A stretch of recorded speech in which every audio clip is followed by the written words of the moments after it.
And we are live on another edition of the K&K Sports Show. Minus a few guys tonight. Mr. Kirkpatrick will not be with us live. He is actually on his way down to Jersey. So you may see him later on in the week live doing something here. But we have the one and only Mr. Carson Shear. What's going on, Carson? What's up, guys? How we doing? Ready to rock and roll? We got MLB opening day tomorrow. We got the Final Four this weekend. NFL draft's a month away. Looking forward to it. And the one and the only that he claims he's the hottest person right now on the face of the earth, college basketball-wise, the one and only Joey Clams. No more shines, Billy. Maybe I didn't go up there and tell you. I don't shine shoes anymore. How you doing? How you feeling? What's fine? We won since Friday. We had a tough day Thursday going 3-5, but Friday, Saturday, and Sunday, we took it down. Killed it, Joey. We killed it. Bounce back Clams. You got to love it. The dogs, baby. Woo, woo. All right, so let's start. Let's do this while Scoops will be joining us, hopefully. Let's go. Let's talk some college basketball, Carson. I know you're going to run this tonight, so the floor is yours, and let's talk some college hoops. Yeah, I'll kind of break it down, everything from the first game of the Sweet 16 kind of to the Elite Eight. And I got a question for you guys, kind of similar related to a general question as a whole. But yeah, my Spartans, unfortunately, what an unbelievable basketball game between my Spartans and Kansas State. Marquise Noel, unreal performance, 19 assists, went all the way down to the wire in overtime. So yeah, unfortunately, that's where my Spartans ran out in the Sweet 16, but it was a great run. And then we had Princeton, 15 seed, their kind of Cinderella story. They lost to Creighton in the Sweet 16, and then you had a huge upset with San Diego State, who are now in the Final Four when they beat number 1 seed Alabama and Brandon Miller. Another Final Four team, Cinderella story, Florida Atlantic, had a big upset over Tennessee to go to the Elite Eight. Gonzaga versus UCLA, that was a really good basketball game. I watched the second half of that, came down to the final possession, back and forth buckets, but Gonzaga was able to edge out UCLA. And then we had Kenny's team, Miami, with a huge upset over number 1 Houston, which eliminated all of the number 1 seeds from the tournament, which is the first time not a single number 1 seed made it to the Elite Eight in tournament history. So that was pretty crazy. And then you had Texas taking down Xavier, and then you had UConn take care of Arkansas, and Arkansas had a nice upset win over Kansas. Moving on to the Elite Eight, you had 5 seed San Diego State taking down Creighton, came down to the last second free throw where the guy fouled him. He made 1 free throw, and that kind of sealed the deal. So San Diego State moving on to the Final Four, and then we had Kenny's boys, Miami, with a pretty big upset over Texas. They were down 13 at one point in the second half. They came back, and Miami advances to their first Final Four in school history. And then another team, first Final Four in school history. Three teams in the Final Four, their first ever Final Four in their school's history. So pretty crazy. Florida Atlantic, they took down Kansas State. Pretty good back and forth game all the way down to the wire as well. And then we had a really shocking win by UConn. They completely steamrolled Gonzaga. They won by 28 points. That was a pretty big surprise. UConn's legit. They got a lot of studs on their team. So yeah, like I said, it was the first tournament ever in NCAA history where not a single 1 seed made it to the Elite Eight. Which is pretty crazy. But I'll ask Joey and you, Kurt. So there's been some concern and some buzz around the air. They're saying that the ratings might be a little bit lower for the Final Four in the championship game this year because there's not the quote-unquote blue blood historic program in March Madness this year. You got 2 4 seeds. Excuse me. You have a 4 seed, 2 5 seeds, and a 9 seed. So I'll start with you, Kurt, and then I'll go to Joey. What are your thoughts on this? Do you like this? Is this good for college basketball as a whole? Do you like all the upsets? Do you wish that there was kind of a more branded school and coaches? Do you like it, yes or no? Real quick, Carson, I just want to get a couple comments coming in. Eddie Murphy, hello, gentlemen. How's everyone? He's saying the date says the show says the 22nd. I must have messed that up on Restream. Infectionist Brad saying, oh, my God, it's another talk show. Mark Calderio, good evening, gents. What's up, Mark? Eddie Murphy saying 5 years ago, the best teams always won in these college tournaments. It's good to see underdogs winning games a lot more. And we turned the belt. Hello, guys. Burnell Smith. Hey, Yeah, Burnell. I like it. You know what? I agree with Eddie Carson. I do like it. Yeah.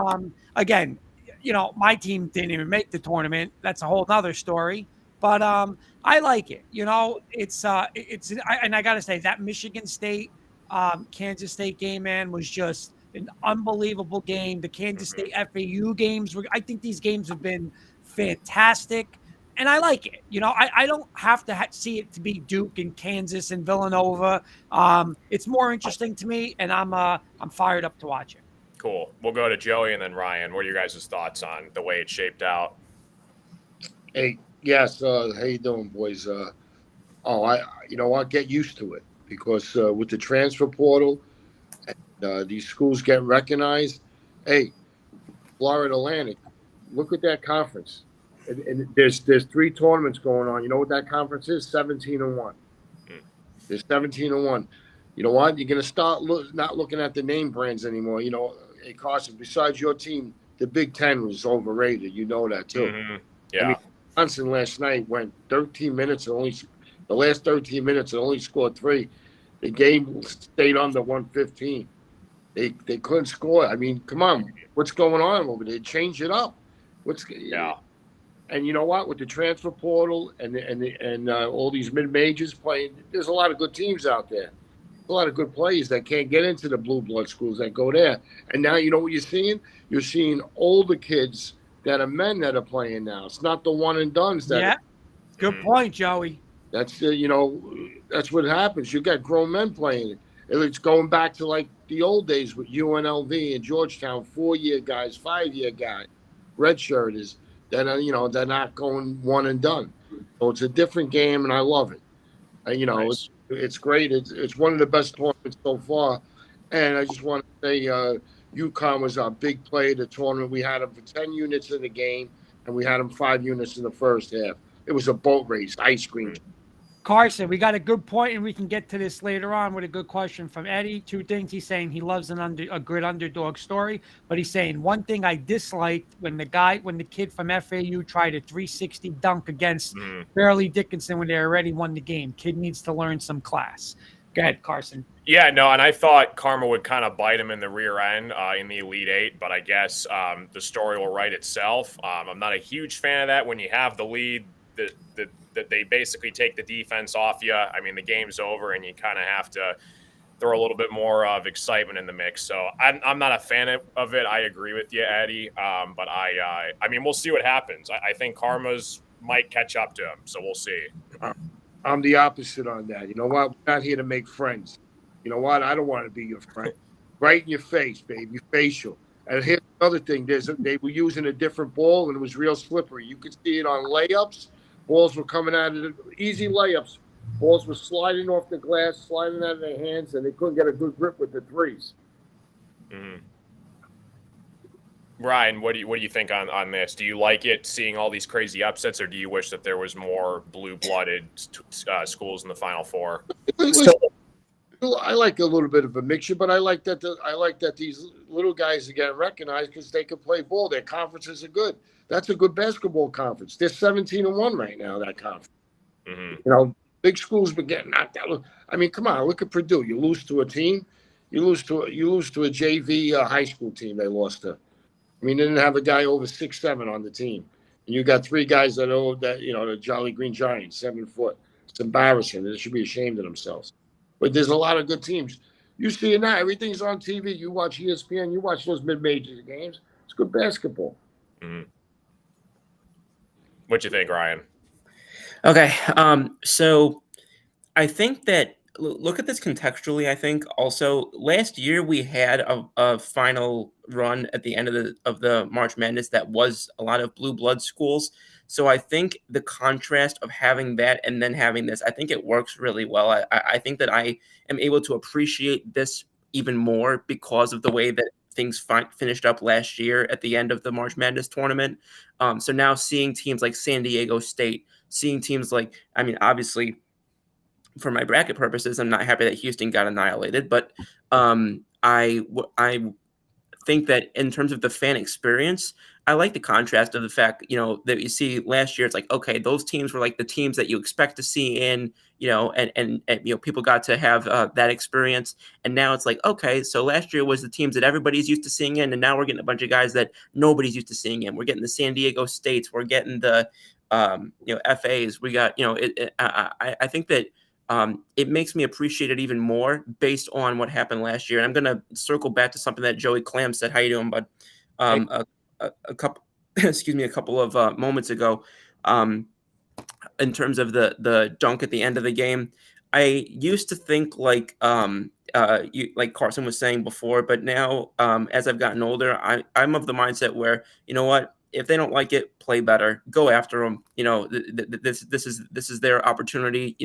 Go, and if you can do it, do it. I mean, it's if you're playing, it's like I see people say, you don't run up the score in a baseball or a football game, but what's the cutoff for that? Is it 3 runs, 5 runs, 7 runs? I've seen plenty of teams come back from a 7 or 8 run deficit and then what? And those things still count toward your stats too. I mean, sometimes those numbers can be the difference between you getting another job or not. So as far as I'm concerned, if you can do it, do it. Couple comments. Eddie Murphy again. You're getting more from the NIL deals than you would as a rookie in pro sports. That's probably a big reason why kids are staying. Infectionist Brad, I don't know. Watching this drunken betting hits different. Eddie Murphy, he missed the dunk. So happy to see that. And then Brad said, be betting 1,100 on one infectionist buy. Smart, right? Oh my gosh. Yeah, no, like, and again, going back to that, like, as a fan perspective, we can only see what we see on television. And those guys, damn well if they're talking smack the entire game. So right. Who knows what was said on the court. So maybe it was justified. We don't really know that as a fan perspective, but as the players and the coaches, they're hearing a lot more what's on the floor, on the field, on the baseball field, whatever it is. Right. But yeah, I do agree, Ryan. I think if there's still time left on the clock, go for it. Yeah, well, because I've seen it too many times. I'll never forget. I was 8, 9 years old. I was watching a New York versus Oakland game. New York was getting annihilated, so I went and finished my summer reading. I came back. The Yankees had won 22-9. Like there's no clock on the game. You never know what's going to happen. So as far as I'm concerned, keep the pedal down until the clock runs out or the innings are done. Yeah, just really quickly, my thoughts on it too. I think it's great. That's why this tournament's so awesome. You love to see the upsets as a basketball fan. Yeah, you can cry and complain all you want that you're not seeing the schools like the Duke or the North Carolinas or the Kansases, but let these other Cinderella teams get a shot at it. 3 of the 4, made their first Final Four in school history, which I think is awesome. UConn's the favorite right now, but I hope a team like a Florida Atlantic or a San Diego State, Miami, whoever it is, it's cool to see that there's going to be a different champion. So that's cool to see.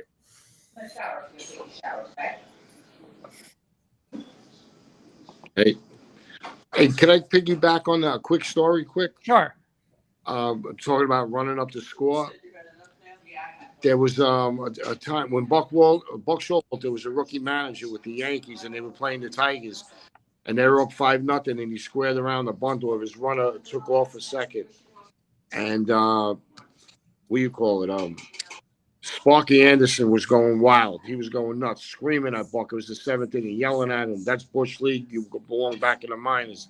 It was 5-0. The game ended with 6-5 Tigers. So listen, it's true. Ryan called it. How about in the NBA? Every NBA game you watch, it's like, all right, Pistons are up 20. It's going to be a 1-point game. It always happens in NBA. Well, it's always, here comes that run. It just always happens. Well, also, how many of those Pistons guys needed to load manage and are out for the next 3 weeks? Mm-hmm. How about this stat? I know Ryan's not a Nets fan anymore, but Eddie's thrown out. Fun fact, Kurt, and I saw this the other day. Cam Johnson and Bridges have played more minutes than KD, Harden, and Kyrie combined. Talk about a failure with the 3 divas. I'll say this. As much as I'm not following the Nets anymore, Mikal Bridges was a solid pickup for them. He was, I think at the time, he had played the most either games or minutes in the past 2 years of any player in the NBA. And I'm glad, I'll say this real quick. I'm glad that the NBA is looking into doing things that says in order to get considered for these awards or these acknowledgments or these bonuses, you have to have played X number of games. I don't know exactly what the cutoff should be, but I'm glad that they're looking into that because, these people are saving up money for weeks and months and longer to go up to these NBA games, and they're going, and the great players, sitting on the side picking his nails. Coach Breslin, what's up, guys? Yes, it's been a great tournament. I think with the portal, there's a lot more parity and great to see some new teams. It helps the schools out, and there is always an increase in student applications. Absolutely, Coach Breslin. Hope all is well. So what else, Carson? Anything else? Anything else college hoop wise from last week, or you want to move into the Final Four with our predictions and stuff? Yeah, unless you guys wanted to make a comment on anything, we can get right into the wits and wagers portion for the 2 games this weekend. All right, let's do that. All right, so first game this weekend is San Diego. You knew the UConn game was going to be the late game, right? I mean, that's how they always do it. But San Diego State. You know what, Carson? I just got one quick question for everybody. I'll start with you. Do you think Creighton got screwed on that call? It's such a tough thing for a ref. I mean, because it's in the heat of the moment, the clock's running down, the kid's going for the final shot. Clearly he fouled him. I mean, the hand was right on the side of him, and he was shooting a little floater. So I mean, if a foul's a foul, a foul's a foul. It's unfortunate because it kind of reminded me of. I'm gonna step on Ryan's neck here really quickly. The Eagles. I knew someone was gonna. Sorry, Ryan. It's unfortunate that the refs have to get in the way when all the eyes are on the court or the field or whatever it is. But I mean, I don't know. I think it was a foul. The kid's hand was right on the side of his body as he was shooting the shot. So a foul is a foul. It's just unfortunate that. It couldn't be like a buzzer beater or, a natural play because the ref had to get involved. But I thought it was a foul. Here's my thought with you. I absolutely agree. It is by definition, it's a foul. But just like the Kansas City game, they didn't call that the whole game. I want to say there was something like 11 free throws in the second half. The whole game, the whole second half was 11 free throws. And now you're going to call that foul. Both teams were playing good defense. They were letting stuff go. That's the thing that bothers me. I was watching somebody I forgot who it was, somebody on one of the ESPN shows. And it was a coach, ex-coach. And he was saying, the referee would tell the guys right out of the gate, hey, get your hands off. I'm calling it tonight. And now it's that's okay. They're going to call this. I can't do it. But to let that game go and have 11, free throws in the second half, and now all of a sudden you call that, I don't know. Same thing with the Eagle game. You made it a free throw wins that game. An uncontested field goal wins a Super Bowl. To me, that's the part that just bothers me. Yeah. Clem, what do you think? I can see both sides. I mean, it's a foul. When the kid came down, he landed awkward, so it did direct his shot in a different way. And I understand that. The whole game you're not calling it, and now you're gonna call it, but it is a foul. It's you know what you got to either make the right call, or you know what I'm saying. If you're gonna, and especially you got replay now, and I'm talking about all sports. If you're going to do it, make sure you got the right call. Make sure it's right. Make sure, there's too many different languages in each sport about, well, we can't challenge this or this one can't look out. Right. You want to make the right call. Let's get everything right then. Eddie Murphy saying that's like the Bradbury play. Coach Breslin saying Seton Hall, Michigan. It was not that blatant. Eat the whistle. And Ryan, what's your thoughts on that with the I just want to one more thing. I mean, here's another thing. It's now the whole country and the world gambles. So everybody's putting money on this. If I lose, let me lose the right way. I don't want to lose the wrong way on a bad call. Yep. Ryan, what's your thoughts? I mean, I think I've been pretty consistent with this for a while. I would prefer to see, like you said, I would prefer to see, like you said, obviously, like you say in the beginning, we're calling this, or we're going to be a little bit, hands off, and then go that first quarter to fourth quarter, whatever you want to call it, first half, second half. On top of that, however, I said this at the Super Bowl. I'm saying it now. I'll admit this game is not one that I really watched that closely. That being said, looking at a general sense when it comes to football, basketball, whatever.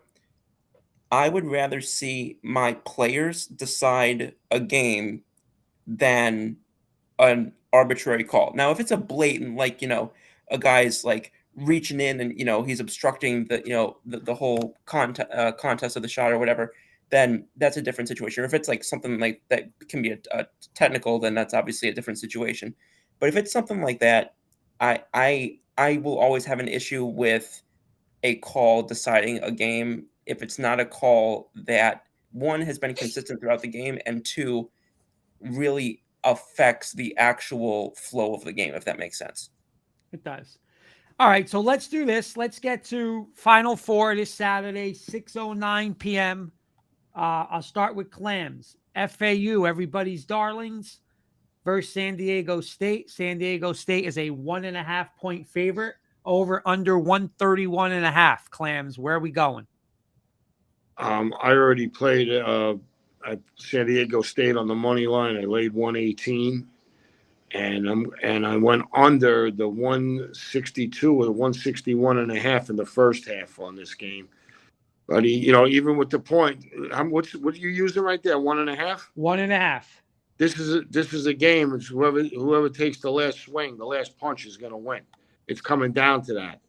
I mean, if it was 2, I'd take FAU, but I'll lay the 1.5, which I laid, but don't lay the 1.5. Go get the money line, lay the 118, or probably now it's up to 120. It is 120. Yeah.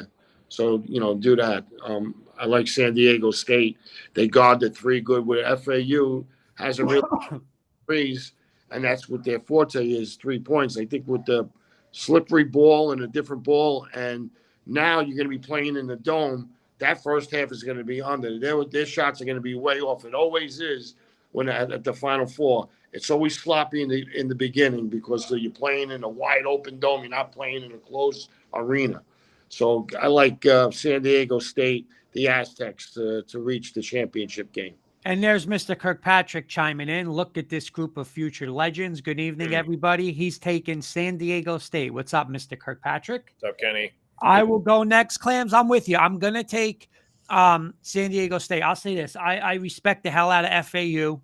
I thought, I want to say they got down by 7 in the second half. And I was watching with Hoops and I said, that's it. They're done. Once it gets to 7, and the next thing you know, here they come, down 1. They take the lead. They could shoot, man. They could shoot. They got the big man in the middle who played a great game, and they have nothing to lose. But, I really thought that Creighton not only was going to get to the Final Four, but I thought Creighton was going to win the national championship. I really do. I really thought Creighton was going to do it. And so I respect San Diego. San Diego State's going to play defense, right? But you could also see San Diego State, 4 for 29 from 3-point land. That's the thing that's scary with them. Like, their shooting sometimes is off, but they are going to play defense, which will keep them in the game. So I'm going to take San Diego State. Coach Breslin's saying I should go FAU because they had a kid from St. Mary's, and he's saying, come on, Kurt, you coach there, LOL. But no, I hope Boyd has a great game. Absolutely. But I don't know. I think San Diego State, I think I'm going to go with the better defensive player. Eddie Murphy saying 3 UConn players are fasting for Ramadan. Is that going to mess up their chances, you think? We'll get to that in the next game, Eddie, when we pick it. Carson, where are you going on this? That's good handicapping, Eddie. I like that. Yeah, this game I went back and forth with a lot. I've been doubting Florida Atlantic all season long, and I gotta at least give them respect. I'm gonna go with the 1.5 with Florida Atlantic. I hope it's at least a somewhat competitive basketball game. Clams made a really good point. They're playing in a football stadium compared to a basketball stadium.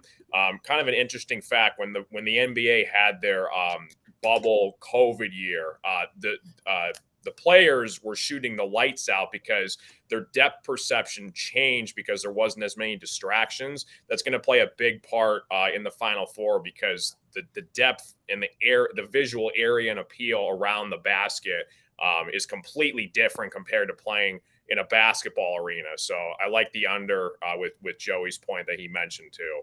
Here's the comment of the night from our good friend Jody Moncrief. Good evening, gents. Kurt was right on Rick Barnes in Tennessee. There you go. Coach Breslin, yes, much more difficult to shoot. Scoops. So, in terms of San Diego State versus Florida Atlantic, I think this is going to be a really close game. From what I've seen from these two teams, obviously they both have had incredible runs. FAU has a slightly better record, even though they're lower seeded. But I think this is, they have a slight projection going for San Diego State, and I would money line San Diego State here. I wouldn't really touch the spread in this game because I think it's going to be that close. So that would be my pick to go San Diego State. Like you guys were talking about the defense, and both of these teams have played extremely well of late. But I think that if I had to make a choice, I would money line San Diego State. Stay away from the over or the under on this one. Eddie Murphy's all over San Diego State. He's saying they're going to win by 15 points. Holy smokes! There's Mr. Murphy. All right, and then we move to 8:49 on Saturday night. Right now, the favorites, right? The favorites to win the whole tournament, the UConn Huskies, or a 5.5 point favorite over Miami. I'll start this one. I agree. I think UConn is the favorite, but I'll tell you this. How in the world can you how could you put your money against Miami, man? I watched them the other day, down 13 in the second half. They were down 17, totally out of the game. But they got a great coach in Jimmy Larinaga. They have guards that could score, man. Juan could score. The other kid didn't miss. They got big guys down low. They have a bench. They hit threes. And you know what it is? They're fearless. They don't, think about it. Down 13, this nothing, down 13, and they still won by 7. They hit free throws.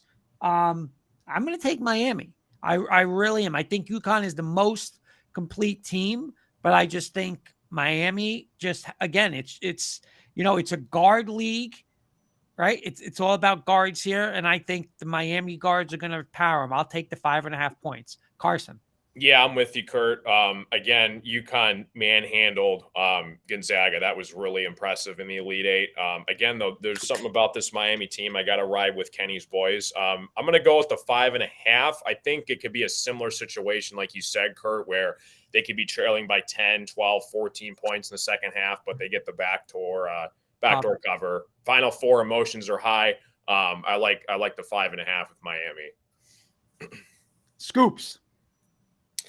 Yeah, no, first of all, on a subjective level, I am rooting for Miami to win the whole thing at this point. Shout out to Kenny, our resident Canes fan.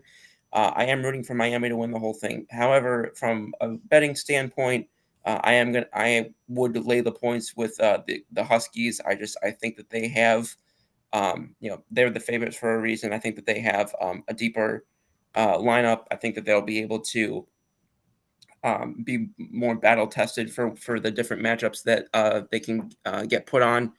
I don't think that there's. I would be surprised if they lost this game, and I'm gonna take the Huskies in this one, but also I'm gonna take them to win it all. And Clams. Yeah, he's all made a lot of good points. And listen, if you like Miami Hurricanes, wait around till it gets to 6. And then buy it up to 6.5 like that. And if you like UConn, don't bet them this game. Bet them to win the whole thing. You can lay 110 to win the whole thing. If you like UConn to go all the way, don't bet them this game. Get them on the money line. You lay 110. You don't have to lay anything. Here's the problem. Yeah, it is a lot of points. Everybody's looking at what the last game they seen. They seen UConn blow Gonzaga, who a couple of days before that played UCLA, and that was a lot of emotional game. And big guy, what's his name, got in trouble, foul trouble early. Timmy got in trouble really early. And the thing with UConn is, as soon as their big guy gets tired, they come in with a 7', 7'1" guy fresh off the thing. That's going to be the problem in this game. They're going to rim protect, and if Miami don't hit their threes, Connecticut's going to rebound them all day long, and it could get ugly. But for the show, I'll take Miami plus 5.5, but I also got UConn winning it all, laid 110 on the money line. That's how I think this game. Clems, do you think this is the national championship game, though? No. You don't? No, because let me tell you something. Those are good teams over there. They're not. They didn't pick it out of the hat to get here. They beat good teams to get there. You know what it is? Everybody's stop looking at the little number next to their name and stop looking at the name. Just look at the players. Jenny Hoops has spoken, and she's saying UConn. Hey, Jenny. So she's going. She's probably saying that because she knows I don't like Danny Hurley. So she's probably just giving me the extra zing on that one. Too many people look at the little number next to the team. Oh, this is a 3 seed against a 13.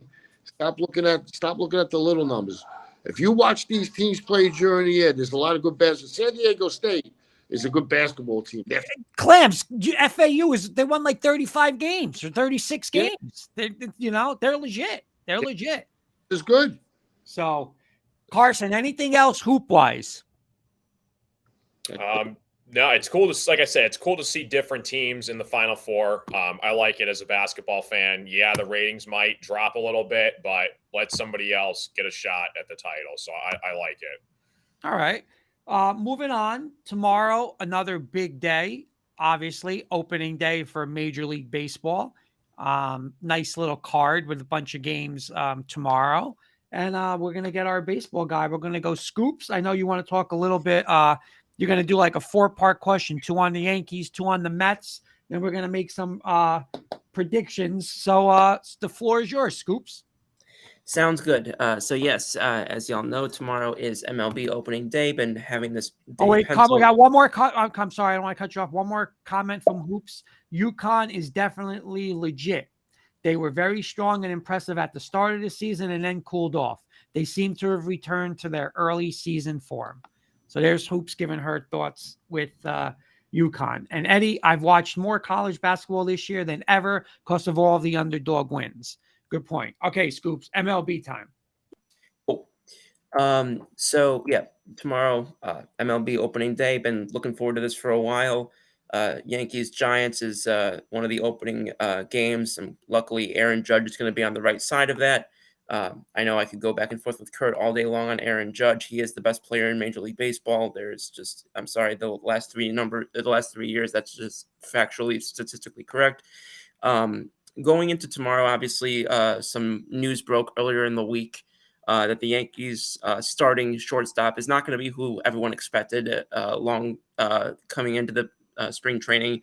Oswald Peraza, who made his debut last year, came in penciled as the favorite after Isaiah Kiner-Falefa was the shortstop last year. He struggled mightily, last in wins above replacement among American League shortstops, 10th of 12 in expected weighted OBA, 11th in WRC plus, and 9th in base running. It just was not a strong statistical offensive season for IKF. I think that his role was overplayed. He was out of position. He was normally a third baseman. They had him at short, which is obviously more demanding of a position.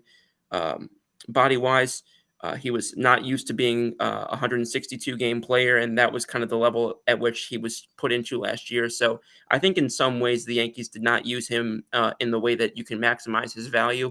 And I think when he had a reduced role in the playoffs, that's why you started to see some of his bat-to-ball ability and his contact ability come in through a little bit more. That being said, Anthony Volpe will be the Yankees starting shortstop this year. He took the job from Peraza after hitting .309 in spring training. He had a OBP of 415, slugged .618, which is just incredible for a 21-year-old who's barely played at AA and AAA. And then, coming in to that whole situation, it just made me kind of reflect on the Yankees player development in recent years. You talk to a lot of Yankees fans, and obviously we've got Aaron Judge. We had Jordan Montgomery for a while, who was now traded to St. Louis. Had Luis Severino, who's been, a top 5 player in the game, or top 5 pitcher in the game, rather, when he's, not getting hurt every 5 minutes. But recently, if you look at one of the stark contrasts between the Yankees and their major rivals like Houston, one of the major shifts that you're seeing is they just have been struggling in the draft. They've been struggling in international development. Even Gary Sanchez, who was one of their top prospects, 10 so years ago, took 7 years to get to the major league level. And some of that was, maturity and character related, and less so about his offensive ability. But a couple of questions that I'll ask, and the first one that I'll ask for you guys is: do you agree with going with Volpe here out of spring training for the Yankees, or would you have stuck with Peraza and kept him in the minors to get that additional year of control, but also perhaps some more seasoning because he did not have a lot of games at the upper levels of the minors. I'll go in the order I see it. Joey Clams, what's your take on this? Are you happy with Volpe, or would you have stuck with Peraza for now? No, I'm happy with the decision. I would have been happy either way. They got to show face. They've been getting the Yankee organization is the fans have turned on the owner, the general manager, and the manager, and they have to make face. They have to put a kid grew up in New Jersey, put him in there, and he deserves it too. You know, they made mistakes over the years by keeping their stars and their prospects down. Like Espinal Florio. He's been a prospect for 7 years. They bring him up for 8 at-bats, bring him down, shuffle him. You ruined the kid. Yeah. Well, it was Miguel Andujar, so they ruined him. They ruined the way they've been going about it. You know what? They need something because the fan base has turned on them. Okay, you signed Judge. He was a Yankee last year. You know, what else? Look at what's going on with your pitching staffs. They had to do something. They gotta keep the dogs from growling a little bit. I agree with that. I think that you're bringing up Esteban Florial, I think was a solid comparison. I agree that I didn't love the way that they handled his development. And Lujar, I wasn't wild about his glove and his lack of plate discipline, but I see where you're going with that as well.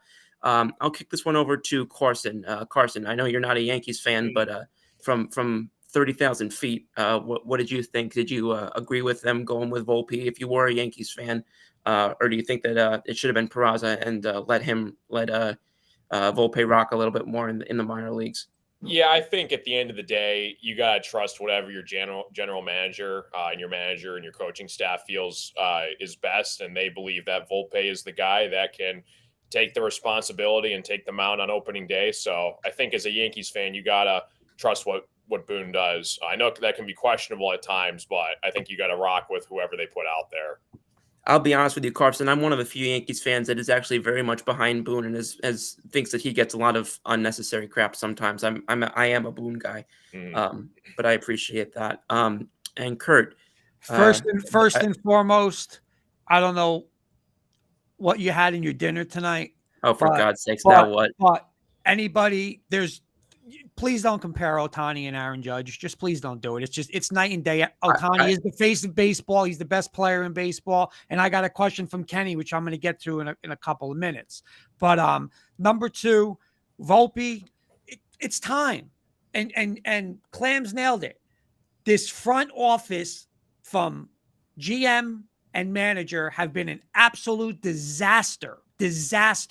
And you're still going to see it tomorrow because how Aaron Hicks walks on that field tomorrow is an outright disgrace to anybody in the Yankee organization. The guy's not a major league player anymore, and he's going to be on the Yankee starting lineup. Disgrace. But Volpe, absolutely kind of get rid of these guys, get them out, and we're going to win. But I heard a story today where already, this is what bothers me about the Yankees, right? You get this whole story. Hey, the Yankees are turning the corner. We're going to get our young guys. And Anthony Volpe's going to ask Brett Gardner to wear his number? Who the hell is Brett Gardner? I wouldn't ask Brett Gardner to park in his parking spot. You're not asking Bernie Williams, Paul O'Neill, Brett Gardner? Are you joking? Seriously, you got to be. That's a comedy act. Who the hell is Brett Gardner? I have to push back on that a little bit because there actually was a controversy. I think it was about 10 or so years ago when the Yankees had a pitcher named LaTroy Hawkins, and he wanted to wear Paul O'Neill's number 21, and there was some stuff about that, and then that number ultimately was taken out of circulation. O'Neill? I know, but I'm saying you were mentioning him as a name, and I'm just bringing up that. No, what I'm saying with Paul O'Neill is because the guy was a star, a winner. He was, a great player. I'm not asking. I wouldn't ask Brett Gardner for who's he. Seriously, we're going to start getting into that now. Number 11 ticket stand. I think the guy. I think Volpe grew up as a Yankees fan. I think he was just trying to, show respect to. You know what, Ryan? This is where I'm with the. You know what? Enough of these games. Win. I don't want to hear garbage cans anymore. Yeah. I don't want to hear win. Yeah. No, there's no BS. I don't want to see gyrations tomorrow. Gleyber Torres giving fingers, and I don't want to see it. Win. That's I don't know what the hell that has to do with jersey numbers, but no, because I'm saying everything's like these Yankees, like Judge doing this. Stop. Yeah. Win. I don't want to see any of this stuff anymore. That's what makes this team not fun. And people are saying people are turning against them. Gleyber Torres is the best player ever. No, he stinks. And he's sitting up there flexing and stop. This is it. Win the World Series. Who has ever called Gleyber Torres what? Tons of people. But you know why? Because ask Kenny. When I was on the show here 4 years ago, I said, would you go trade him for Baumgartner and this? I wouldn't trade. No way. He's the best young player in baseball. He's not even he's a fringe starter now. You know what it was? He did have that good year where he crushed it. So I don't know what happened to the guy. He became a sloppy. He's ugly to watch. His at bats. But he acts like he's all this, and people are we got Gleyber Torres. Gleyber Torres stinks. Kurt, the organization lets that go on. That's what my editorial later is about. You're right, though. You're right. They let, and here comes Coach Breslin. Agree, Kurt. That stuff is terrible. All sports fans, it should stop because the kids do the same thing now. I don't want to see anything from them tomorrow. Nothing. I don't want to see pointing in the stands. I want nothing. Win the game tomorrow, win the AL East, win the AL, and win the World Series. Until then, don't do anything. Nothing. They haven't won, besides Anthony Rizzo. I'll give you Garrett Cole. These guys have never won a thing. And they act like they're the Yankees. No, they're not.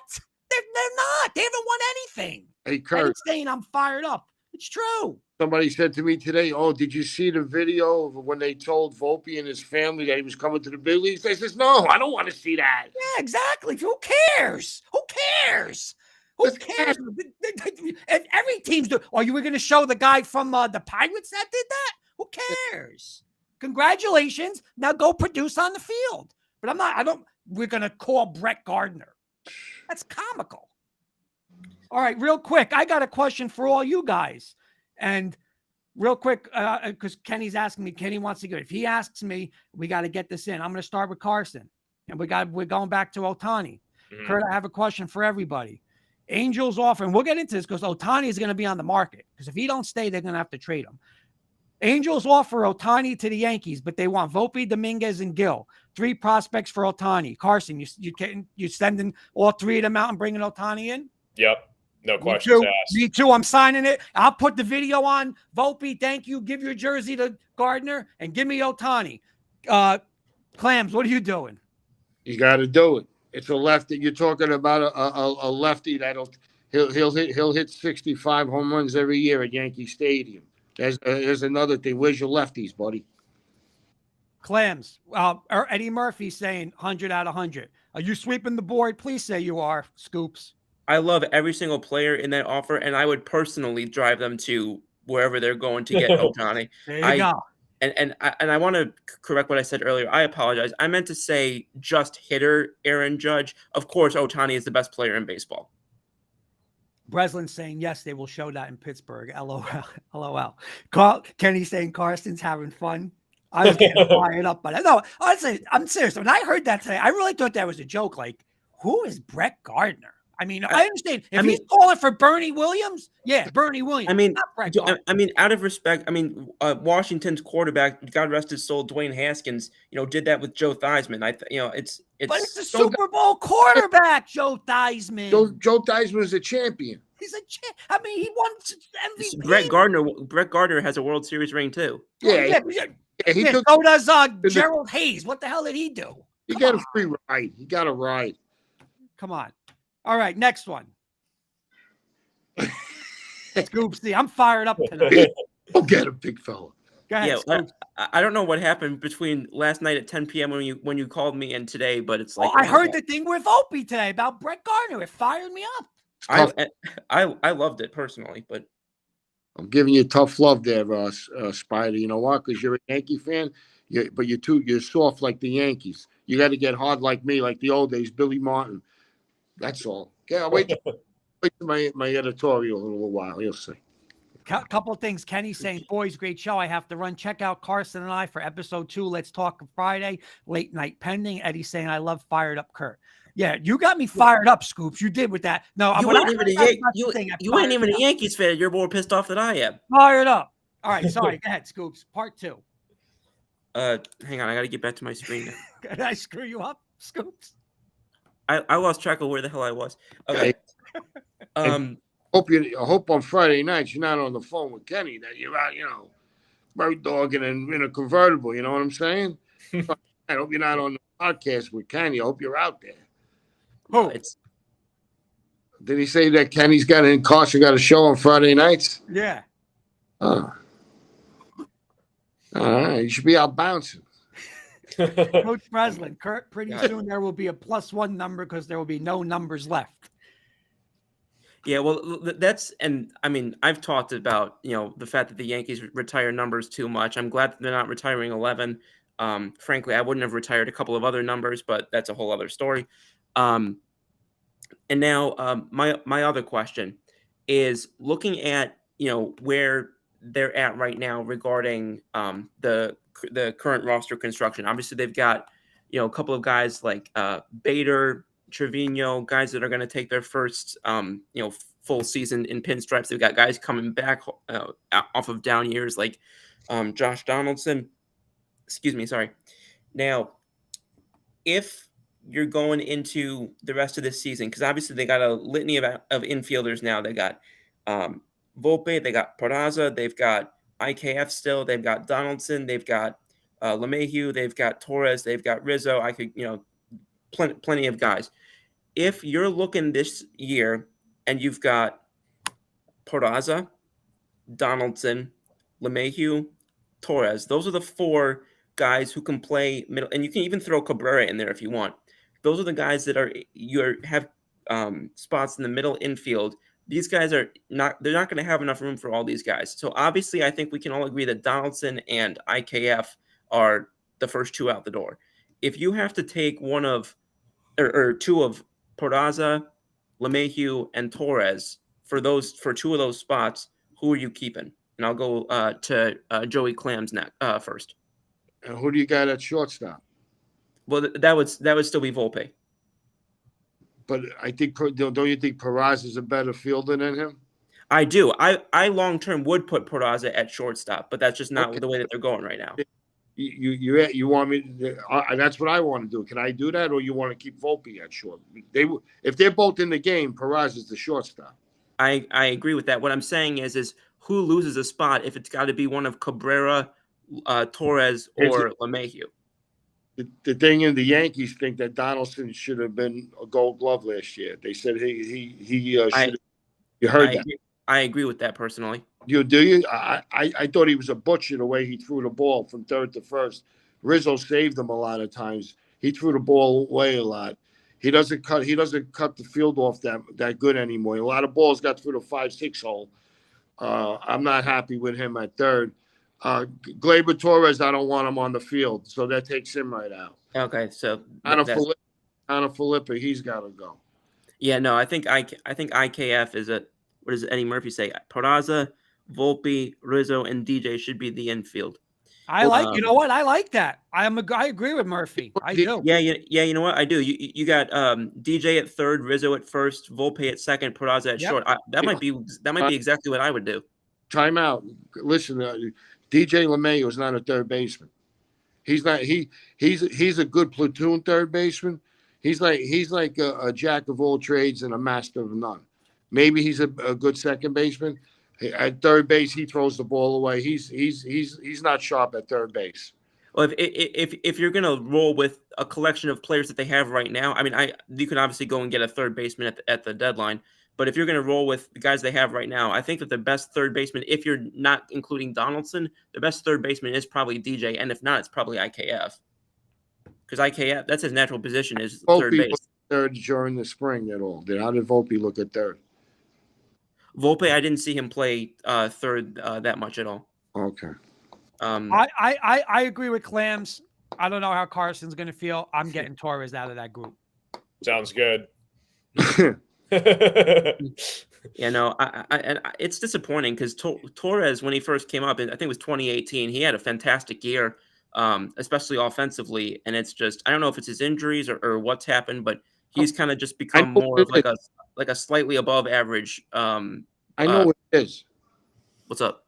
I'll tell you what it is. He had all the talent in the minor leagues. When he came in, he was good, and you know what? And it got away from him. He let it get to his head, but they didn't fix it up. He didn't have no tough love. They don't have any coaches in that dugout that are Yankees. When I grew up, you know who was in the dugout when I was growing up? Yogi Berra, Elston Howard, the Yankee way. They showed you how to get out of a slump. When you don't hustle down the base, they grabbed you and told you, we don't do that here. You see, we're different than everybody else. Mm-hmm. There's two ways. There's the other way, and it's the Yankee way.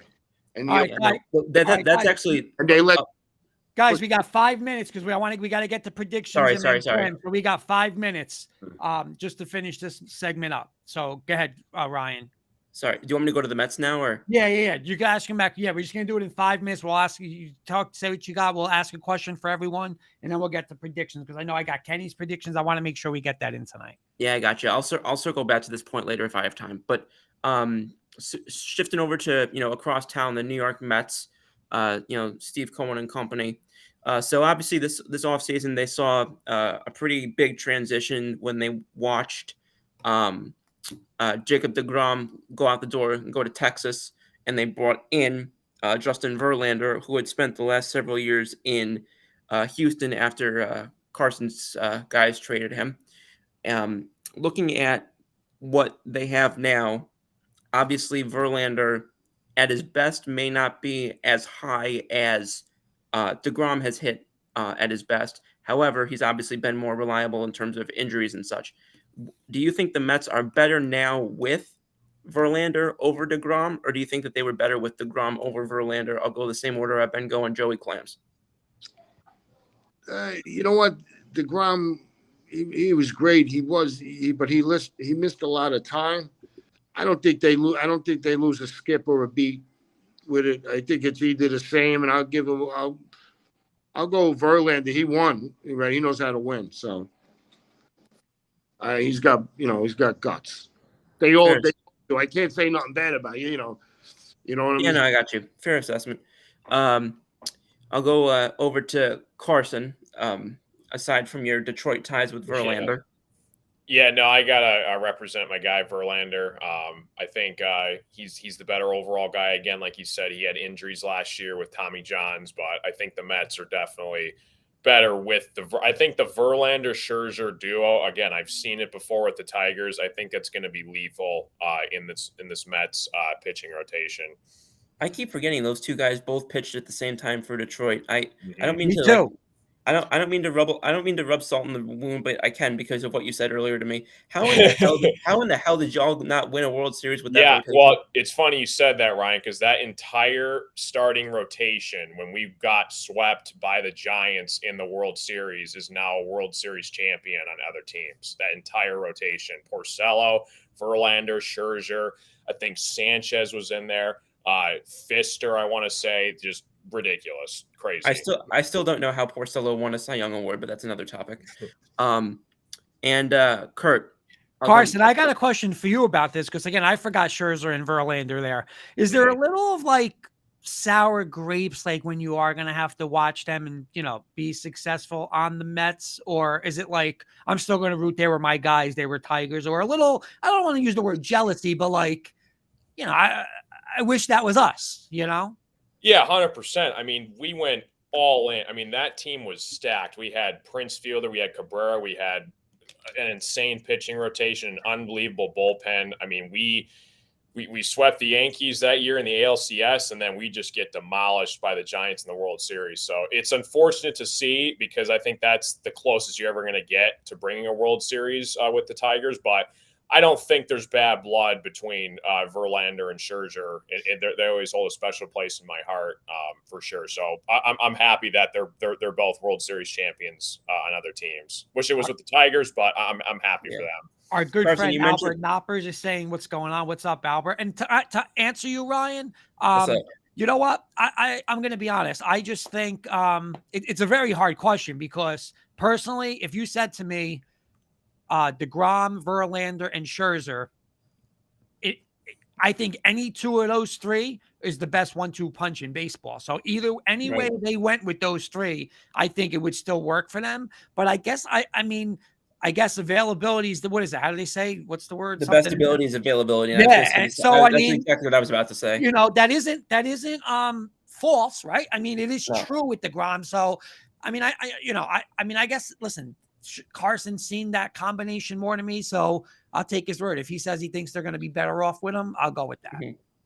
Yeah, no, I again, I was about to make the same exact point regarding, availability. I mean, and also we talked about Tommy John for Verlander, but pitchers have never before than now been coming back from Tommy John just as productive, if not better, than they were before having it. So I get less and less concerned when a player has Tommy John than I used to.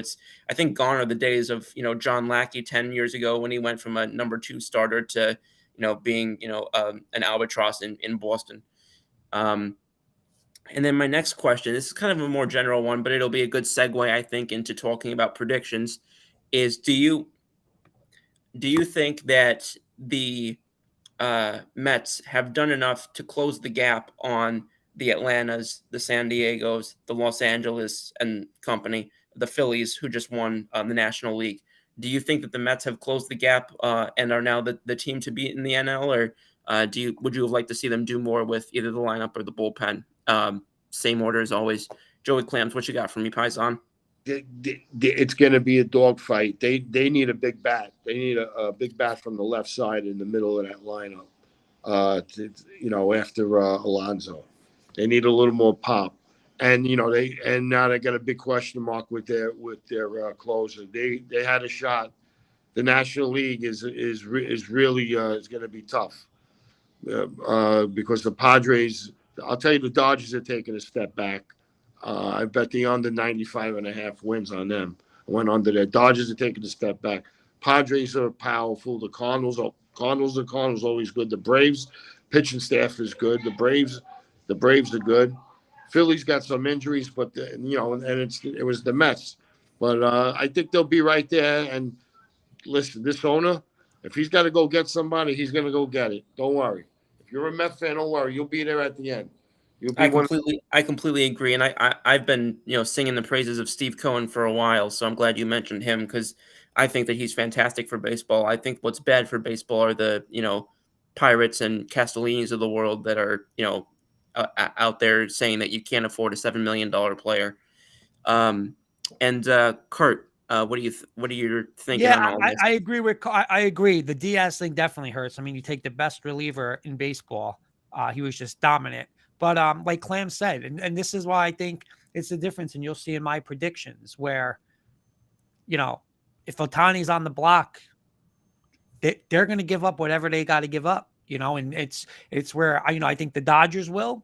I have zero faith that Brian Cashman wants to hold Brian Cashman wants Ohtani for, IKF. I mean, it doesn't work like that in real life. And I just think that's why he's been an absolute disaster as a general manager. And Cohen is going to go get this World Series. If he has to if Robinson doesn't work out, Eddie likes him. If he doesn't, he'll go get a closer. He'll go get a big bat. And I'm telling you, I think Ohtani's going to end up there because first off, he's going to pay him an unbelievable amount of money. If it was free agency, and I just think he's going to give up. So I'm going to say they're in good hands because that they will be there. They'll be there because this is nowhere near the finished product that you're going to see from the Mets. Fair enough. I would use the last half hour. I would use the last half hour of the show to respond to what you said about Cashman. So I'm just not even going to go there. How many rings has he had since 2009? Since 2009? Yeah, with the 0. highest payroll. Okay, okay. How many? And he's still paying for players, and he could have got Verlander, and he got Sonny Gray. So we could have that discussion on another show. I We would love could. to. You have to actually go back to what happened that led to those decisions, and not Right. just look at things from hindsight. Like I Right. always say with Luis Castillo. I'm sorry, Carson. Go ahead. No, Okay. I'm with you guys. I mean, they better be in the contention minimum NLCS at a minimum. I mean, they went all in pretty much this year in free agency, going after Verlander, guys like Brandon Nemo. It's boom or bust for the Mets. They got to at least get to the semifinals NLCS minimum. I completely agree with you on that, and I think that they, looking at where they're at right now, like you guys said, if there's any team that I trust to go out there and make any necessary upgrades, it is the Mets. I know that they made a couple of additions at the last minute in the bullpen. I think that they could use another reliever, especially in the wake of Diaz being out, and I also. Pardon me. I also wouldn't mind seeing them either get another third baseman or another left fielder. I know that they just went out and got a couple of guys last year in Escobar and Kana. I do think Brett Beatty will be up at some point, though, so perhaps they'll just rock with him there. Left field in particular, though, I could see them trying to upgrade. I know they brought in Tommy Pham. I'm not a fan of his at all, no pun intended. I've never been big on him, so I think that they could still stand to upgrade there. But again, it's Steve Cohen, so he can go out there and buy an all-star lineup if that's what he needs. All right, prediction time. Let's Sounds start. Let's start. I'm going to start with the ALCS. Give me the two teams in it, Carson, and who comes out of the American League. Boy, man. I think the Astros are going to be in the mix again. So I'm going to go with the Astros, and then I'm going to go like a weird kind of sleeper, but they're still in the mix. Blue Jays. I think it'll be Astros, Blue Jays. Okay. Kenny is just, I don't know who Kenny has the Blue Jays over, but he is taking the Blue Jays, Carson, to go with your saying, to win the American League. I will go with, I'm going with the team that's been there, done it, the best team in the American League. They just keep reloading. I'm going to take Houston. Reluctantly, I'm going to have them over the Yankees because I'm not a fan of Toronto right now. So my ALCS is going to be, again, Yankees come up short against Houston. I'm going to go Houston over the Yankees. Clams. I'm going Seattle Mariners over the White Sox. Holy smokes. There you go. And Scoops. Yeah, no, I'm going to go with the same matchup that's had me end up in tiers 3 of the last 5 seasons, and that's Yankees-Houston. I actually was at Game 4 when they got swept last year. I hope I don't ever go through that again. But I'm going to go with the Yankees versus Houston for the ALCS, except this time, I don't know what it is, but I got a gut feeling. I'm going to take my guys over Houston. The drought ends, and the rivalry gets a little more evened up this year, in my opinion. Eddie's saying, I think the Astros beat the Yankees again. Yankees haven't done enough to beat them. All right, Carson, let's go over to the National League. What do you got, NLCS? Boy, yeah. I got a bunch of parlays with the Mets, so give me the Mets, and then they're going to take on I'll go the Padres. I'll go Mets and Padres, and Mets come out on top. Carson, good minds think alike, man. Really? Right on my paper. Right Nice. on my paper. I think they're the best two teams in that national. And again, I think far from finished product. That's what I'm banking on with the Mets. Again, the best player available, Cohen's going to be in there. Cohen's going to deal his prospects because he wants to win a world championship. He's not worried about winning 9. He has to win 1. San Diego, the lineup is just lethal, right? Tatis comes back. Bogarts is there now. The lineup's insane. They're another team. They spend, they'll trade, they'll go for it. But I'm with you, Carson. I'm going Mets over San Diego. Scoops. So a few weeks ago, I promise this is relevant. A few weeks ago, my favorite country singer dropped a song about the Braves losing to the Padres back in 1998. This year, I think it goes the opposite direction. The Braves beat the Padres, get to the World Series. It's a Yankees-Braves World Series. Clams. I got Padres over the Braves and Padres and the Mariners in the World Series. And World Series. Okay, I'm sorry. So your World Series is Padres. Padres Mariners. And your winner? Padres. All right. I am And going I to got go. a friend of mine, his son is pitcher for the Padres from Staten Island, went to Faro High School, went to Manhattan College. He's on the team. Tom Osgrove, lefty pitcher coming out of the pen. How you doing for Staten? Nice. Kenny is going Padres over Toronto to win the World Series, so he's with you. Jody is saying Astros are loaded. Of course he is. I am going to go and say, we could sit here about Cashman and Boone, but I think, again, they're just two puppets playing along. But I think this is, we sit there and neither one deserved the job this year. But You're gonna throw.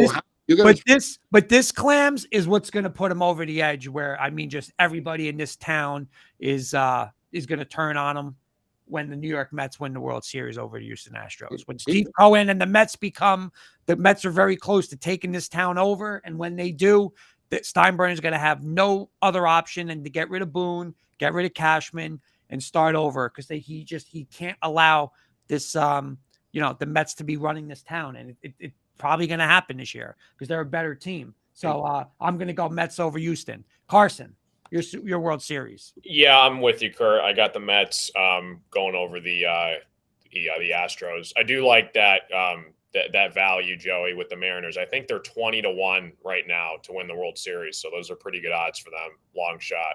And I think 9-1 to win the American League. Nice. And Scoops. Well, first off, I don't think necessarily that the Mets are leaps and bounds ahead of the Yankees. I think that they're pretty neck and neck. As for my Yankees Braves prediction, I've changed my prediction 3 times regarding this.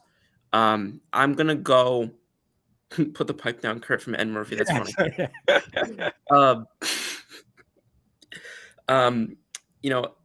I have to go with the team that's done it before, so I will go with Atlanta in this situation. I was very impressed with the fact that they were able to do what they did last year and be as successful as they were last year without Freddie Freeman.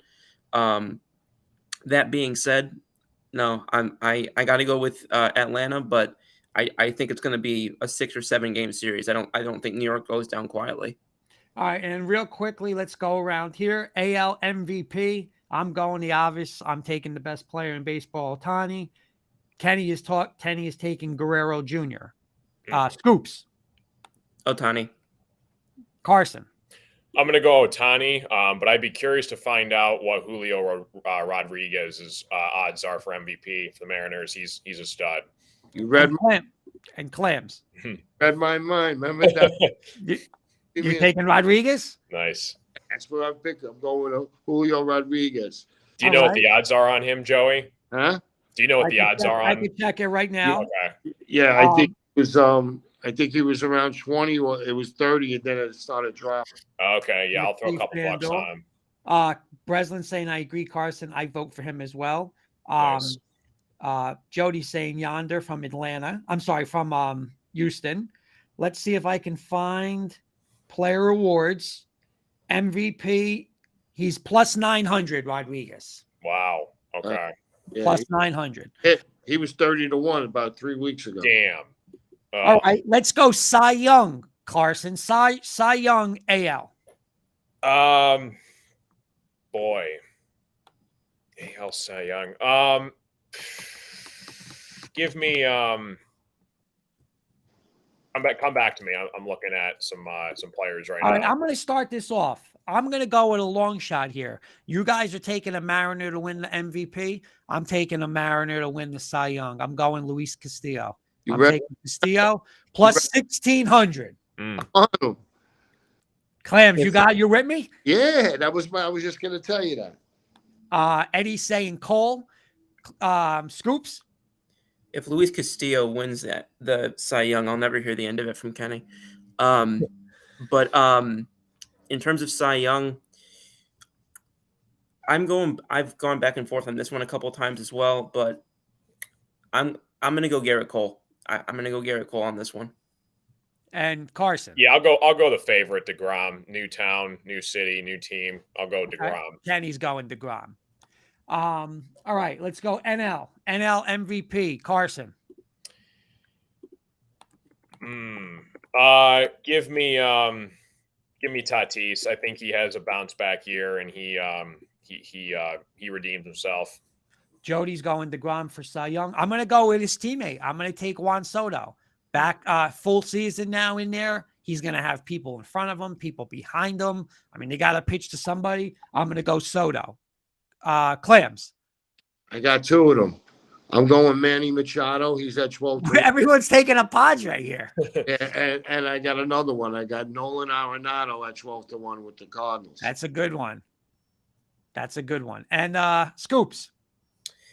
I'm going to go with another one that's going to be represented in the World Series. I'm going to go third baseman for the Braves, Austin Riley. Okay, big one. Yeah, nice. And Scoops, I'll come back to you. Cy Young National League. Cy Young National League. Let me look. Kenny's going Scherzer. I'm with him. I think Scherzer now, second year as a Met. Out of DeGrom's shadow a little. So I'll take a chance. I'm going to go Scherzer. Carson. Go ahead. I'm sorry.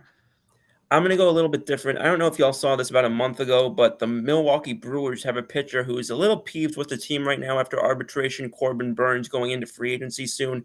I think he's going to pitch angry this year. I think he's going to be pitching for that deal. I'm going to say Corbin Burns wins the Cy Young. Carson. Yeah, I'm with Ryan. I'll go with Burns from Milwaukee. And Clams. I got the other Brewer there. Woodruff.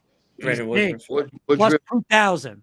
Woodruff's his mental mind and pitching right now is at its peak, and he's right, and his physical pitching is right there at its top right now. They combine together. He knows how to pitch, and he's a bulldog. He's going to win the Cy Young. All right. Clams, 8:45. We are right on time. I know you have a little segment you want to go over. You want to do some questions for us, and it's all yours. Yeah, okay. I'll get the questions out. Whatever you want to do, Clams. We got 10 minutes. The questions out. Then I just got a 1 minute thing about the Yankees. Okay. Yeah, the American League West.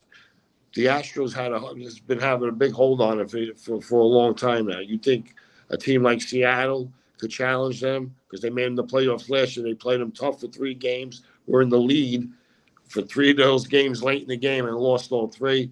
You think the Angels, with supposedly the best player in baseball, 2 of them on the same team, and they can't even get through a wet paper bag? How about Texas, an up and coming team? Or you think the Astros hold on, or what do you feel about that American League West there? You asking me? Want me to go first? Yeah.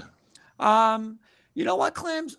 And I'm not saying this because me and Jody are like this. Me and Jody Moncrief, I know he's a big Astro fan. And Jody's saying that I think they'll continue with that hold.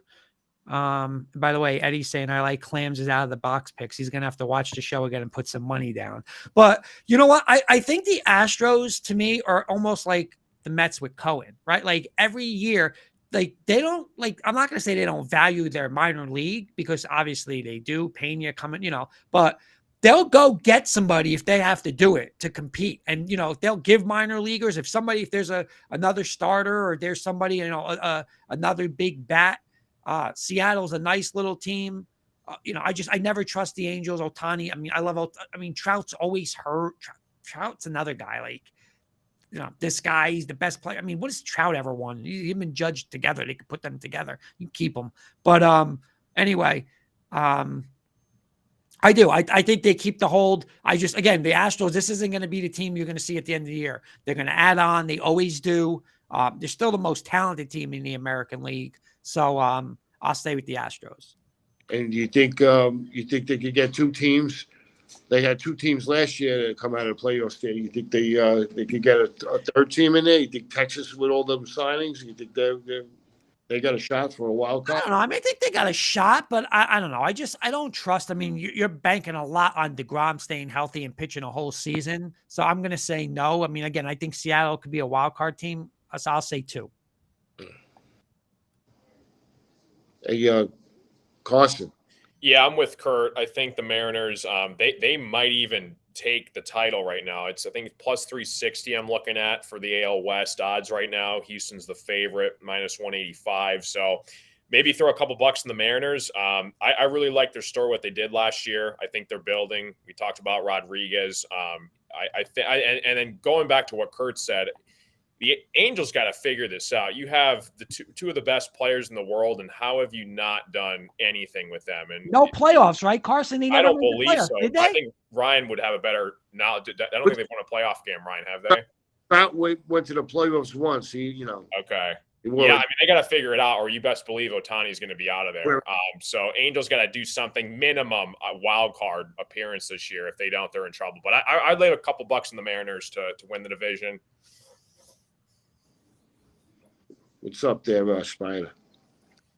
Yeah, I'd love to say that I think that a team is going to end their run, but I like the Rangers, I like the Mariners, and I like the Angels to different degrees and for different reasons. But I just see no reason to believe that Houston's going to fall off. Also, I don't know where the argument keeps coming from of, Judge and Trout. What if they ever won? I didn't realize that on a team or on a sport that has 26 players on a roster, one player was able to carry the team to the World Series. Barry Bonds never, Willie Mays never. Those guys don't have rings. I don't understand that argument at all. But besides that, I think it's going to be Houston again this year. Hey, I got a question. This could just be for Carson because he's from the Central out there, the American League Central. Joe Pepitone used to call that. Out there, he used to call it the land of the crew cuts. Midwest had a crew cut. So, what do you think about the American League Central and anything going on with the Tigers? They got anybody? Yeah, hot ones coming up. What's the story with them? Yeah, I think the Guardians, are way too talented. They're the front runner for the AL Central right now. I think plus 115 the last time I checked. So if I were to lay money, I would go the Guardians. I think with Bieber and McKenzie, I think the overall talent on that team, I would put them for the division. As far as the Tigers go, yeah, it's kind of a bleep show. We're still rebuilding. We're kind of a mess. I expect big years out of Torkelson, who we took number 1 overall a couple years back. Riley Green's a really nice young prospect. He played really well for us last year. So we got a new general manager, Scott Harris. So hopefully he can. He's got a tough task ahead of him to trying to get back to what Tiger baseball used to be in the past. So it should be fun. I don't see anything. I mean, yeah, Cabrera it's his last year. Obviously, all-time great. Hopefully, if we're lucky, maybe flirt with the wild card. I just don't really see it. This bullpen is still kind of a mess, but it'll be cool to kind of see Miggy in his farewell tour this year. Okay. Hey, Spider, American League East. Give me a breakdown. American League East? Okay. So I think Baltimore obviously came on a little hot last year. I was extremely disappointed with them this offseason. I thought that they had a prime position to go out and snake, a couple of at least B-tier free agents or trades, and they kind of just were like, which I found disappointing. I think that they obviously have some interesting young pieces, but they definitely could have added this offseason either on free agency or trades or somehow, and they kind of just decided not to do it, which I was disappointed by from their standpoint. Do you Tampa Bay Rays on the decline a little, or you still think they're still a team that's going to be reckoned with to get to the playoffs? So no, I have counted out the Rays multiple times, and they always, I don't know if you heard me before, but I've always likened them to the show Chopped, where they have a bunch of ingredients that nobody wants to use and they find a way to make something great out of it. So I'm not necessarily saying that I think that they'll win the division, but I think that they could definitely sneak one of the wild card spots. But I think that if you're asking me the bottom of the division right now, I definitely think it's between Baltimore and Boston. And I would be inclined still to take Baltimore unless they finally make a couple of additions or they have a couple of young guys that take the next step. Otherwise, I think it's Yankees and then Toronto and Tampa Bay kind of for that second and third position. And then jockeying for the bottom, I think, is Boston and Baltimore. All right. Okay. What's up, Kurt? What are you doing? Real quick, Carson, how much you got to be with us? I know you got to get out of here. Yeah, as long as we wrapped up by 9, I'm good. Okay. So, yeah. We'll finish up. So Carson, get done. Clams, you got 5 minutes, and then we'll do final thoughts. I know you had something on your mind, Clams. Yeah. This is my editorial over here. I'm live over here from the Pearl Room. Called the Yankee Brass. Grow some brass. Listen, the way that Cashman, what he did to this team, ever since when Steinbrenner passed away, he couldn't wait to take over. He brainwashed Hal Steinbrenner, and Hal's letting him do it. He destroyed this team. He says lefties about 5-6 years ago, we're not going to build a team around lefties where you got the shortest porch in right field and the deepest left center field in baseball. No, we're going to build with heavy righties, lefties. They're going to be out of the game with the shift and everything. How's that working for you, buddy? Look, you destroyed your farm system. You had all DHs. Sanchez was not a catcher. That was a DH. Andahar, that's another guy who couldn't find the position. Then in the other guys, who they have there, the Butcher Boy, another guy. They built all big softball players. He got away from the small ball. They'll never win. Now you got a manager that in 5 playoff series, 5 years in a row, he gets outmanaged bad in every game. They destroyed it, and the players ain't accountable. They don't hustle. They don't run out of the box. Nobody respects the Yankees no more. Nobody's scared of the Yankees. All the Yankees. Years ago, they respected the Yankees. Billy Martin was there. Yogi was there. They had Yankees in the dugout. Willie Randolph. When the Joe Torre years, you had Stoudemire, Lee Mazzilli. And those players would never let anything happen. What's going on here? Like a guy like Gleyber Torres was so talented, all of a sudden just fell off. They let him do that. They let him. He didn't hustle down the baseline for years. I don't know what's going on. And people are buying it. Cashman destroyed this team. Last year, in the playoffs, you played 9 playoff games. You had 5 different shortstops. 5 times there was different shortstops in the playoffs. You don't win that way. That's Cashman's fault. He did that. He set this team. He built this team like that. He had another guy playing in left field, that rookie. He never played left field before. He's falling in front of the ball. Come on. Cashman destroyed his team. Steinbrenner let it do it. And Boone, he's not a man. He's not a leader of men. He's not a leader of men. He's not respected. Nobody respects him. If you run a ball out like that, you're not respecting the uniform. I'm sorry. I don't care what you say. That's not the way, the Yankee way. That's not my way. Yankee fans, from my generation, and hopefully some of the new generation that are smart, because they're starting to get it now. They're frauds, right? They don't play with heart. Come on. So what's his name in left field? He can't even get out to left field. He runs out, boys holding his leg. John Carlos stand. I mean, he'll sit out. He'll get the MVP in the All-Star game, and then you don't see him to the last week of September. Listen, but you know what? I'm going to root for them, and I'm going to see what happens. I'm going to give them a chance. This is the 6th time, but they got to go. That's all right. That's on Mr. Clams. That talk about me ranting. Clams was ranting on that one. But let's do this. We got 5 minutes. Let's do final thoughts. And we'll start with Scoop's final thoughts. We'll go with you today, Scoops. I always end with you. We're going to start with you tonight.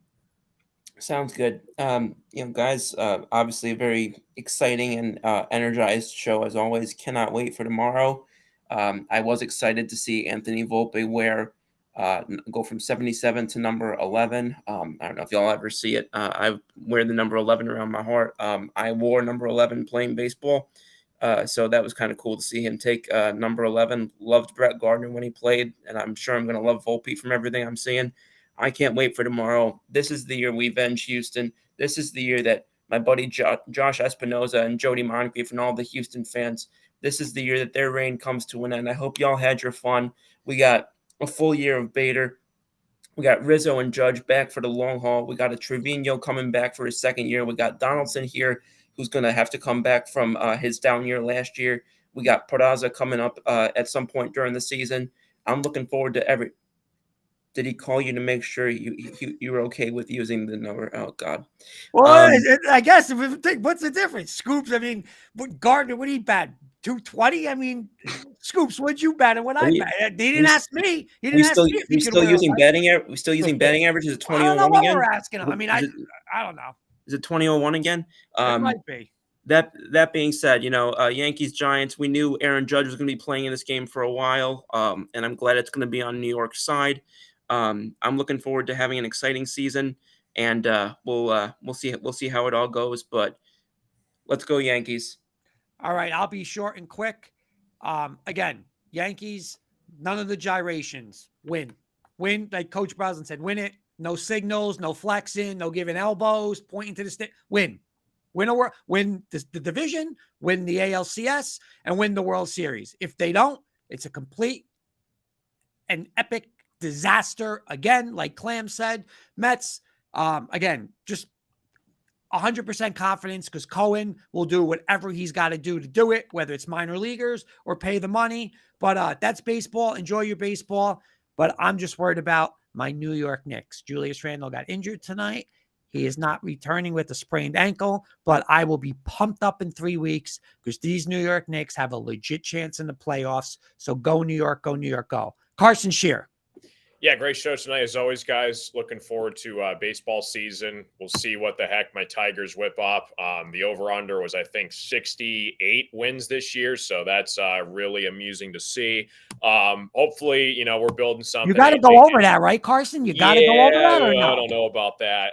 AJ Hinch, he's got a weird past, but he does have some knowledge about the game of baseball, so we'll see if he can turn the Tigers around. Looking forward to Scott Harris, see what he does. But yeah, like you guys were saying, Yankees, they do it in the regular season, but you paid all these guys all these money. It's put up or shut up, Kurt. We said it time and time again. Yep. You earn the big bucks when the time matters the most, and that's the postseason. You got to do it this year. You got to at least get to the ALCS, if not the World Series. Should be a fun, interesting year. We got NFL draft a month away. And good show tonight, guys. All right, Clams, finish. You got 1 minute. Finish it up, Mr. Clams. Yeah. Final thoughts. I want everybody to know to check out the Reggie Jackson documentary on Prime Video. Reggie got pushed out by the Yankees, and he went with the Astros, and they just won a World Series. And I could tell you a lot of stories about the Yankees. I know people that played there, and a friend of mine, Charlie Wansowitz, was with the Yankees for 20 years. So I could tell you, I know what I'm talking about. So just want to say, listen, Yankee fans, open your eyes and look what's going on. All right? I'm telling you right now. And the front office, they got to grow brass. Let's go. All right, boys. Have a good night, and we'll see you guys next